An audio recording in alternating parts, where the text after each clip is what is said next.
السلام عليكم. اليوم موجودين في مقر مدرج العنابي، توزيع تذاكر مباراة قطر والامارات. بنشوف الاجواء داخل وبناخذ التوقعات. ان شاء الله 3-1 قطر.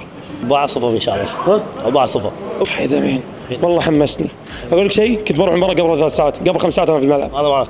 2-0. 2-1.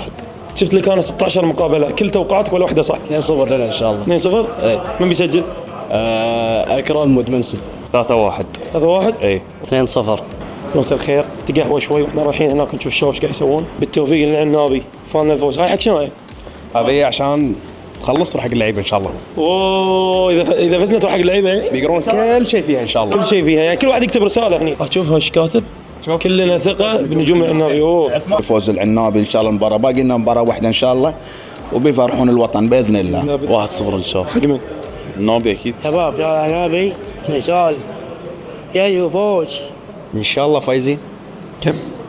1-0 2-0.